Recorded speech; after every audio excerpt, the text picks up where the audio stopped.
성도 여러분, 한 주간 평안하셨습니까? 네. 다시 함께 모여서 예배하게 되는 것, 또 하나님의 안식을 누릴 수 있게 된 것, 진심으로 감사하고 또 여러분을 환영합니다. 오늘 우리가 나눌 말씀의 제목은 돌아보는 삶의 축복입니다. 오늘 우리가 다룰 이야기는 민수기 33장입니다. 여러분, 민수기가 몇 장까지 있게요? 민수기가 36장까지 있습니다. 근데 우리가 33장이니까 많이 왔죠? 진짜 출애굽기 끝내고 민수기 끝내고 다음은 이제 무엇을 해야 될까? 아주 고민이 많은 요즘입니다. 어떤 거요? 신명기요? 끝까지 한번 가보자는 말씀이시군요. 네, 다른 거 생각하고 있었는데 갑자기 고민이 되네요. 이 33장까지 왔으니까 참 많이 왔습니다. 이스라엘 백성들도 많이 왔어요. 가나안을 코앞에 두고 요단 동편은 다 정복이 되던 때입니다. 이제 뭐 하면 되죠? 동쪽 정복했으니까 이제 빨리 서쪽 정복하러 가면 되겠죠. 그런데 33장에서는 진군하는 이야기가 나오지 않습니다. 그러면 무슨 이야기가 나오냐면 한번 볼까요? 33장 1절입니다. 모세와 아론의 인도로 대오를 갖추어. 대오가 뭐예요? 네, 그 진영, 행군하는 그 행렬, 그렇죠. 감사합니다. 행렬을 딱 갖춘 거예요. 이렇게 갖춰서 애굽을 떠난 이스라엘 자손들의 뭐가 노정이 이러하니라. 노정이 뭐예요? 그들의 여정이요. 그들이 애굽을 떠나서 이곳까지 오는 이야기가 이러하다. 모세가 여호와의 명령대로 그 노정을 따라 그들이 행진한 것을 기록하였으니 그들이 행진한 대로의 노정은 이러하니라. 그러면서 민수기 33장 이야기는 뭐냐면 출애굽할 때부터 지금까지 모압 평지에 올 때까지의 모든 여정들을 기록하고 있습니다. 그러니까 빨리 진군해서 가나안을 정복하러 가야 될 것 같은데 지금 뭐 하고 있냐면 그 이야기 안 나오고 하나님이 모세에게 명령을 하셨어요. 모세야, 지금까지의 모든 여정을 기록해 보거라. 이렇게 말씀하셨다는 거예요. 33장은 모세가 죽기 전에 출애굽에 지난 여정을 아주 소상하게 적은 것입니다. 그래서 모세오경 중에 출애굽의 경로가 어떻게 되나가 궁금하면 민수기 33장에 처음부터 끝까지 다 나옵니다. 문제는 뭐냐면 우리가 지명을 잘 모른다는 거. 여기에 나와 있는 지명 중에 아직까지 어딘지 잘 모르겠는 지명도 상당히 사실 많이 있습니다. 그러나 대략적인 흐름을 아주 분명하게 알 수 있습니다. 33장의 구분은 다음과 같습니다. 처음은요, 이 33장 이제 전반부의 이야기거든요. 후반부는 땅 분배에 대한 이야기가 나오는데 전반부의 구조는 이렇습니다. 1절부터 4절까지 광야 여정의 서론이 나오고요. 5절부터 15절까지는 출애굽에서부터 시내산까지, 그리고 16절부터는 시내산에서부터 호르산까지, 그리고 38절부터 49절은 호르산에서 모압 평지까지입니다. 40년간의 광야 여행을 거쳐갔던 그들이 정박지가 뭐예요? 그들이 텐트를 쳤던 곳들 42곳에 대한 기록이 민수기 33장에 있습니다. 근데 이 기록에는 약간의 특징이 있습니다. 먼저 1절에서 15절까지 중에서는요, 단순히 장소만 기록한 것이 아니라 어떤 사건까지도 같이 기록되어 있습니다. 그래서 약간의 해설도 들어 있습니다. 그런데 시내산에서부터 16절부터 호르산까지는요, 단순하게 지명만 나옵니다. 이거 보시면 아실 거예요. 여러분 성경이 있으시면 한번 펴보십시오. 어디를 떠나 어디에 진치고, 어디를 떠나 어디에 진치고, 어디를 떠나 어디에 진치고, 이게 그냥 그 16절부터 37절까지 쭉 나와 있습니다. 그리고 마지막에 호르산에서부터 모압 평지까지는 지명이랑 몇 개의 사건들로 이 이야기가 구성되어 있습니다. 특별히 이 기록들을 진행하는 데 있어서 이스라엘을 향한 하나님의 마음과 하나님의 사역, 열심에 대한 그 흔적들을 우리가 볼 수 있는데요. 3절에 이렇게 말합니다. 이스라엘 자손이 애굽 모든 사람의 목전에서 어떻게 나왔대요? 큰 권능으로 나왔다. 자신들의 능력으로 나온 것 아니고 하나님의 능력으로 나왔다. 근데 그것이 큰 능력이라고 이렇게 서술을 하고 있습니다. 그리고 4절에서는 이렇게 말합니다. 장자의 재앙까지, 열재앙, 애굽의 출애굽의 열재앙을 정리할 때 여호와께서 그들의 신들에게도 벌을 주셨다, 이렇게 얘기합니다. 그래서 열재앙의 이야기는 단순히 그냥 재앙의 10개의 이야기가 아니라 애굽 신들 하나하나를 하나님이 정복하신 이야기, 완전히 신 중에 진짜 신이 누구인지를 보여주신 이야기라고 정리하고 있습니다. 그래서 이 이야기 굉장히 역동적이고 하나님이 어떻게 이스라엘 백성들을 구원하시고자 하는지에 대한 이야기들인 것입니다. 근데 제가 오늘 여러분과 나누고자 하는 질문은 이것입니다. 왜 이것을 기록하라고 했을까요? 잊어버릴까봐. 그렇죠. 기록의 이유는 잊어버릴까봐. 근데 이것을 기록하라고 한 시점이 어디죠?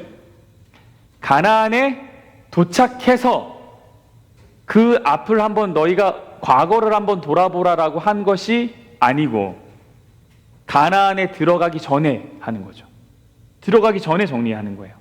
그래서 이것은 단순히 가나안으로 여정의 정리가 아니라 정말 목적지에 도착하기 전에 그들이 반드시 생각해야 될 것이 무엇인지를 보여주는 장면이라고 할 수 있겠습니다. 여러분, 가나안이 목적지지만 가나안으로 가기 전에 약간의 쉼표, 하나님이 33장에서 이 이스라엘 백성들에게 쉼표를 찍어주셨어요. 그래서 뭐 하는 거예요? 한번 그들의 여정을 다 돌아보게 하신 겁니다. 가나안이 목적지지만 그 땅 자체가 목적지가 되지 않도록 하기 위함이죠. 왜요? 여러분, 목적지만 보고 가다 보면 놓치는 것이 있던가요, 없던가요? 있습니다. 여러분 혹시 그 노벨 문학상의 우리나라 시인 중에 노벨 문학상 후보로까지 올라갔던 그 시인이 있습니다. 고은이라고 하는 시인이 있는데 그 시인이 쓴 그 꽃이라는 시가 있습니다. 제가 이 시가 엄청 짧거든요. 잘 들어보세요. 내려갈 때 보았네, 올라갈 때 보지 못한 그 꽃. 이 시가 끝이에요. 제목은 그 꽃. 내려갈 때 보았네, 올라갈 때 보지 못한 그 꽃. 어떤 내용인지 아시겠습니까? 여러분, 산을 좋아하는 사람들을 보면 그 사람들이 산을 보면 막 정복을 하고 싶다는 유혹을 받는다고 합니다. 맞습니까, 장로님? 억지로 내라고 하시는 거예요. 저는 그러고 보면 내가 산을 그렇게 좋아하는 사람은 아니구나라는 생각을 하게 돼요. 왜냐하면 저는 가다가 멈춰도 괜찮거든요. 네. 근데 이 산을 자주 가보신 분들은 정상에 올라갔을 때의 그 쾌감이 정말 크대요. 네.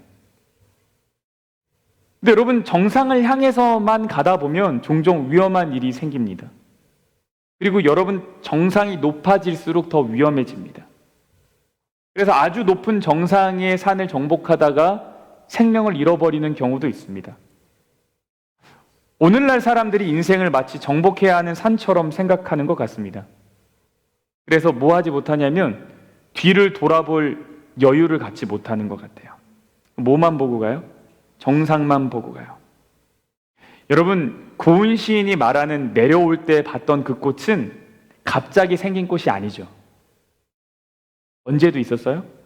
올라갔을 때도 거기 있던 꽃입니다. 근데 뭐 하지 못한 거예요? 그 꽃을 보지 못한 거예요. 왜요? 정상만 보고 가다가요.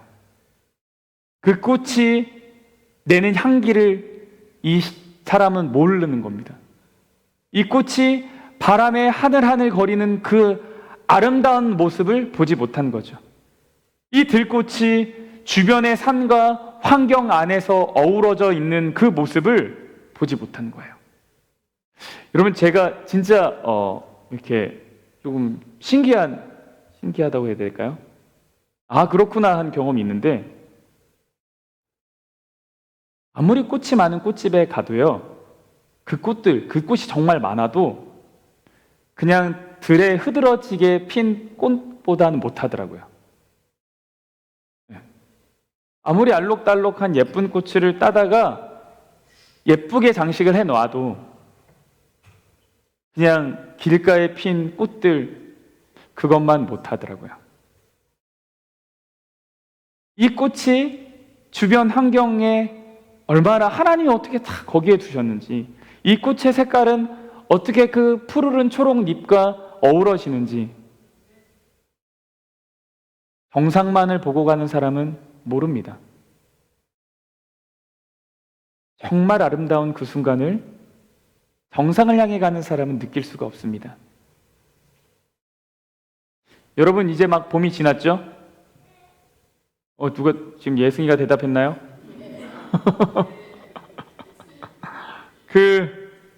어떻게 봄을 만끽하셨습니까? 아니면 만끽할 겨를이 없이 여름이 훌쩍 찾아왔습니까? 네. 갑자기 좀 더워지고 그랬어요. 너무 바쁘다 보니까 하나님이 봄에 담아두신 아름다움을 10분의 1도 누리지 못하고 이렇게 또 여름을 맞았네? 라는 생각이 들기도 합니다. 여러분, 목적지가 더욱 또렷해질 때 우리가 해야 될 것은 무엇일까요? 오늘 민수기 33장은 우리에게 말해줍니다. 돌아보라고요. 돌아보라고요. 가나안을 눈앞에 두고 이제 보이거든요. 가면 되거든요. 전쟁에 이겼거든요. 그럼 기세로 가야죠. 근데 하나님이 거기서 잠깐 멈추라고 하십니다. 그리고는 뒤를 돌아보라고 하십니다. 지금까지 인도하셨던 여정을 다시 한번 정리하라고 하십니다. 우리를 참으로 하나님께서 인도하셨다는 사실을 확인하는 겁니다. 그 가운데 얼마나 많은 하나님의 인도하심이 있었는가. 이렇게 다시 한번 여정을 기록하게 하신 것은 우리가 하나님의 인도를 받았음과 그 하나님이 얼마나 신실하신가를 확인하기 위함입니다. 여러분은 하루를 어떻게 마무리하십니까? 하루의 삶을 어떻게 마무리하세요? 근데 요즘 민수기를 보면서 정말 제가 바뀌어야 될 게 한두 개가 아니구나라는 거예요. 삶의 그 작은 습관들이요. 제 삶에 이렇게 자리 잡은 습관들이 참 바뀌어야 될 게 많구나. 하루를 돌아보는 시간을 반드시 가지십시오. 하루를 돌아보는 시간이요. 저는 보니까 이런 패턴으로 살아온 것 같아요. 솔직히 말씀드리면 안식일과 금요일에 할 설교의 그 한 주의 모든 생각은 거기에 거의 가 있거든요. 그러다 보니까 하루를 돌아보지 않고 안식일과 금요일을 생각하면서 가는 거예요, 이렇게.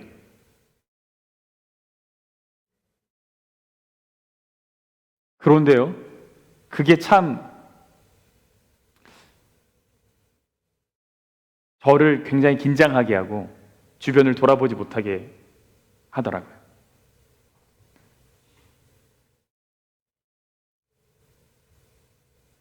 여러분, 안식일이 돼서는 무엇을 하십니까? 저는 안식일이 되면 설교 준비를 합니다. 왜 준비를 하죠?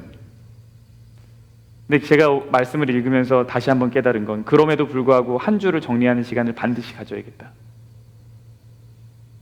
반드시 가져야겠다. 무슨 수를 써서라도 가져야겠다. 모든 걸 다 끊어서라도 가져야겠다. 여러분, 하루를 마무리하는 시간, 돌아보는 시간, 그리고 한 주를 정리하는 시간, 너무너무 필요한 거예요. 너무너무 필요한 거예요. 그래서 어떻게 우리의 삶을 돌아볼 수 있을까? 하루를 돌아볼 수 있을까? 그러면 감사했던 일들을 기록하십시오. 그리고 하나님이 인도하셨다고 생각되는 일도 기록하십시오. 내가 실수한 것도 기록하시고요. 그럼에도 하나님이 지켜주시고 사랑해 주신 것도 기록하십시오. 여러분, 기록하셔야지 남아요. 기록하셔야지 남아요. 돌아봄이 반드시 필요합니다. 여러분은 요즘의 삶이 어떠세요? 굉장히 긴장감 속에 살진 않으세요? 너무 분주하고. 우리에게 쉼표가 필요한 순간입니다. 안식일도 자꾸 행사가 있으니까, 그렇죠? 사실 제가 여기서 하는 모든 행사들은요, 거의 다 처음 하는 겁니다. 그렇겠죠? 아니, 제가 이렇게 갖춰진 교회에서 목회를 해본 경험이 여기가 처음이니까 사실 대부분의 경험이 처음입니다. 그러다 보니까 긴장도 많이 하고 무슨 행사가 있으면 굉장히 거기에 이렇게 많이 쏠리게 되는 것 같아요. 그러니까 이제 매주 행사가 있어 왔는데 내일 야외배를 가도 참 좋았겠지만 그냥 평범한 안식일, 이렇게 표현해도 되는지 모르겠지만 평범한 안식일로 다시 보내게 해주신 것은 그러면 쉼표인 것 같다라는 생각이 듭니다. 하나님이 제게 민수기 33장의 삶을 살라고 말씀하셨어요. 제가 여러분의 삶을 개개인적으로 잘 몰라서, 근데 여러분도 삶에 긴장감이 많고 요즘 부쩍 짜증이 많고 다들 누가 나한테 말 걸어오면 싸움한다고 하는 것 같고 막 그런 상황이라면 여러분도 민수기 33장이 필요한 시기입니다. 여러분, 특별히 이 기록은 1세대들을 위한 기록이 아닙니다. 2세대들을 위한 기록입니다. 그러니까 기록의 중요한 두 번째 이유는요, 나를 돌아보기 때문에도 있지만 이것을 기록하는 정말 중요한 이유 중에 하나는 2세대들을 위한 것입니다. 다음 세대요.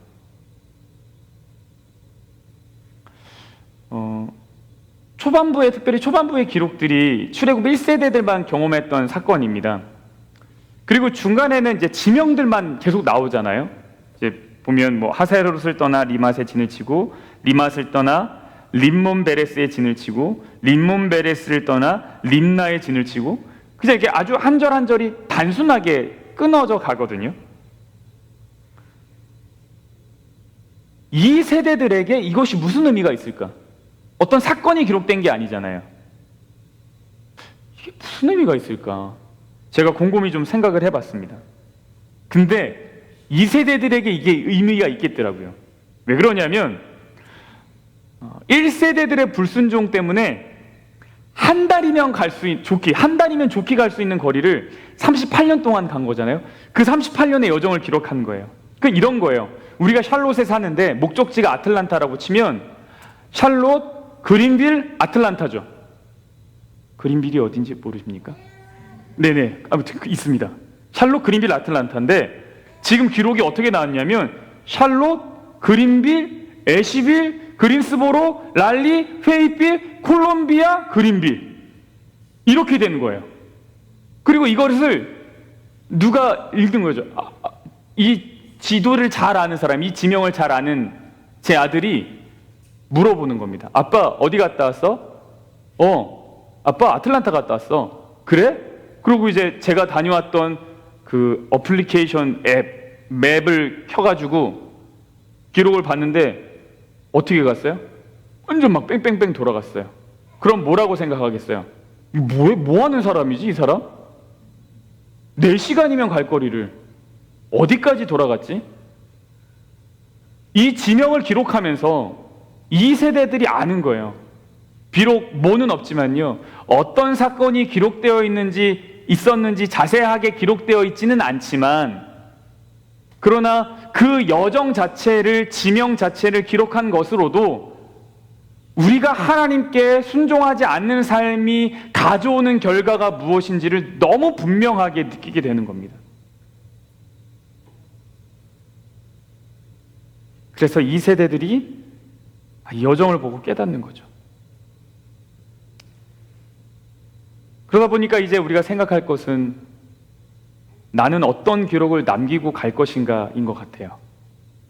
여러분은 여러분의 삶이 어떻게 기록이 되어지길 바라십니까? 여러분의 삶의 여정이 어떻게 기록되기를 원하십니까? 제가 설교 준비를 하면서 막 묵상을 하다가 스스로한테 질문을 해봤습니다. 나는 죽을 때 어떤 기록을 남기고 죽으면 좋을까? 아이들에게 어떤 아버지로 남겨졌으면 좋을까? 근데 저는 사실 이런 질문하는 걸 별로 좋아하지가 않습니다. 좋아하지 않아요. 왜냐하면 너무 질문이 식상하잖아요. 그렇죠? 여러분은 죽어서 어떤 것을 남기기 원하십니까? 이런. 근데 운전하다가 그 질문이 떠올랐는데 안 식상하게 다가오는 거예요.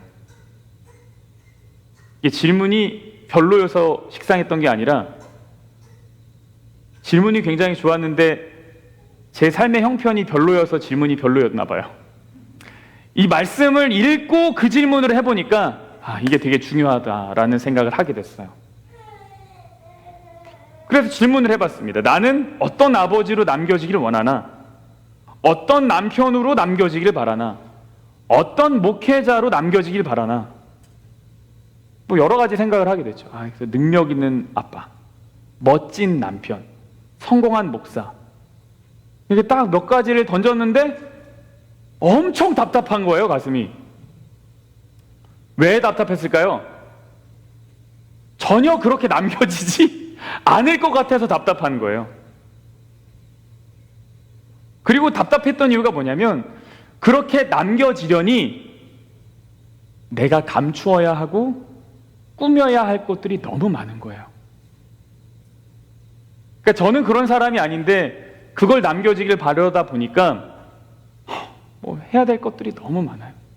감추고 수정하고 덧붙이고. 그래서 제가 깨달은 게 뭐였냐면 내가 아무리 이루고 싶은 것이 있어도, 그 무엇인가가 있어도 하나님의 은혜가 아니면 아무런 소용이 없구나를 알았어요. 내 삶의 기록을 남기는 데 있어서 정말 중요한 것이 있구나. 그것은 하나님의 용서, 하나님의 돌보심, 하나님의 가려주심, 덮어주심, 이런 것이 없이는 너무 보잘것이 없고 가진 것 없는 존재인 거예요. 그래서 내 기록이 어땠는가, 어떻게 남기길 원하는가, 별로 의미가 없더라고요. 내가 한 것보다 하나님께서 나를 도우신 이야기들이 훨씬 많을 거라는 걸 알았어요. 요한복음 20장 30절에 이런 말씀이 있죠. 예수께서 제자들 앞에서 이 책에 기록되지 아니한 다른 표적도 많이 행하셨으나, 내가 기록하지 못한 이야기들, 그러나 하나님이 도우신 이야기들이 훨씬 많죠. 내 삶에 보여지는 것보다 훨씬 많은 은혜가 있는 겁니다. 그래서 내가 나의 기록을 남기는 것은 단순히 나란 존재를 남기는 것이 아니라 하나님의 존재를 남기는 것이 될 수 있다라는 겁니다. 여러분의 기록을 남기실 때 하나님이 얼마만큼 여러분을 사랑하시는지에 대한 이야기가 남겨진다는 것을 기억하셨으면 좋겠어요. 무슨 얘기냐면 감추고 가리고 잘 보이려고 하고 너무 그렇게 애쓰지 마세요. 있는 그대로 다 기록됐어요. 출애굽 여정은요. 거기서 드러나는 건 뭐였냐면 정말 다함없는 하나님의 사랑이었어요. 은혜가 아니면 갈 수 없구나였어요. 그러니 여러분이 삶이 정말 하나님의 인도하심으로 가득 차게 하시길 원한다면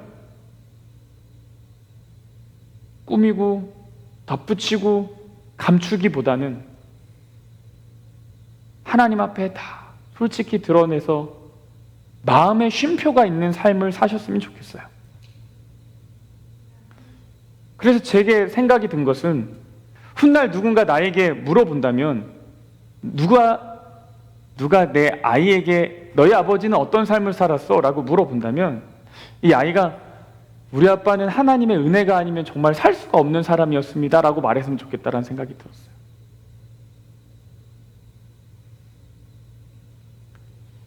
최근에 이제 은하수에서 노래 교실을 한 적이 있었습니다. 그래서 이제 어른들이 부를 수 있는 동요들을 몇 개 좀 찾아보다가 참 아름다운 동요가 정말 많이 있어요. 여러분 나중에 한번 찾아보십시오. 어른들을 위한 동요. 이게 마음이 순수한 때로 돌아갈 수 있어요. 노래가 너무 예뻐서. 근데 그 중에 홍순관 씨라고 하는 분이 만든 그 노래가 있어요. 시가 있는데 거기에 이제 노래를 붙인 거죠. 그 노래가 쌀 한 톨의 무게입니다. 그 노래도 되게 좋아요. 쌀 한 톨의 무게는 얼마나 될까? 내 손바닥에 올려놓고 무게를 잰다. 바람과 천둥과 비와 햇살과 외로운 별빛도 그 안에 스며네. 이런 노래예요. 너무 은혜로워서 순간 찬양이라고 말할 뻔했어요. 근데 거기에 이런 얘기가 있어요. 농부의 새벽도 그 안에 숨었네. 나락 하늘 속에 우주가 들었네. 버려진 쌀 한 톨 우주의 무게를, 쌀 한 톨의 무게를 재어본다. 세상의 노래가 그 안에 울리네. 쌀 한 톨의 무게는 생명의 무게, 쌀 한 톨의 무게는 평화의 무게, 쌀 한 톨의 무게는 농부의 무게, 쌀 한 톨의 무게는 세월의 무게, 쌀 한 톨의 무게는 우주의 무게.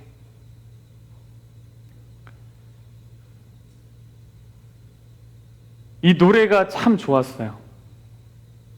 그리고 순간 들었던 것이 무엇이냐, 생각이 무엇이냐면, 나는 정말 참 쌀 한 톨 같은 사람인데 라는 생각을 했어요. 그런데 그 쌀 한 톨에 스며든 이야기가 너무 많은 거예요. 이 쌀 한 톨에 담겨진 게 우주의 무게였어요. 여러분, 쌀이 밥이 되는 과정은 30분이면 충분하죠. 요즘은 쾌속 버튼 누르면 15분이면 됩니다. 우리는 어디에 관심이 많냐면 밥에 관심이 많아요. 밥이 우리의 목표죠. 그런데 실제 그 벼가 익어서 쌀이 되기까지는 정말 오랜 시간이 걸려요. 그리고 그 안에 담긴 이야기는 정말 무수히 많아요. 농부의 새벽이 있고요. 하나님이 보내신 바람과 비와 햇살이 있어요. 그리고 그 쌀 한 톨이 견뎌낸 천둥이 있어요.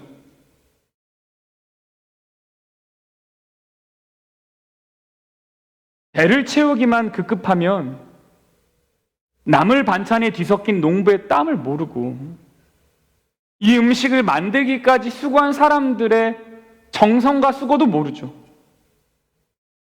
과정을 생략하면 목적이 뚜렷해 보이는 것처럼 보이겠지만 결과적으로는 정말 아름다운 것을 잃어버리게 되는 겁니다. 문득 이런 생각을 했습니다. 자본주의라는 것이 뭘까? 제가 이 말씀을 준비하면서 자본주의라는 것이 돈으로 결과를 사는 것이구나라는 걸 알았어요. 자본주의가 뭐냐면 돈으로 뭐든지 사는데 뭘 사냐면 결과를 사는 거예요. 사람을 써서 청소를 깨끗이 하면 그 깨끗이 청소된 결과를 사는 거죠. 사람들이 노력해서 만들어 놓은 결과를 사는 거예요. 그걸 모든 결과들이 돈으로 환산이 됩니다. 그래서 결심했어요. 절대 자본주의의 노예가 되어서는 안 되겠다. 여러분, 돈의 노예가 된다는 건 과정을 잃어버리는 거예요. 그 순간순간의 아름다움과 노력의 결실들을 놓치는 거예요. 근데 여러분, 참 우리는 쌀 한 톨 같지만 사람들이 볼 때는 쌀 한 톨로 뭘 하겠는가 하겠지만 그 안에 담겨져 있는 너무나 많은 하나님의 섭리와 은혜들이 있음을 기억하셨으면 좋겠습니다. 하나님이 여러분을 키우시기 위해서, 인도하시기 위해서 정말 무수히 많은 사랑과 돌보심을 주셨어요.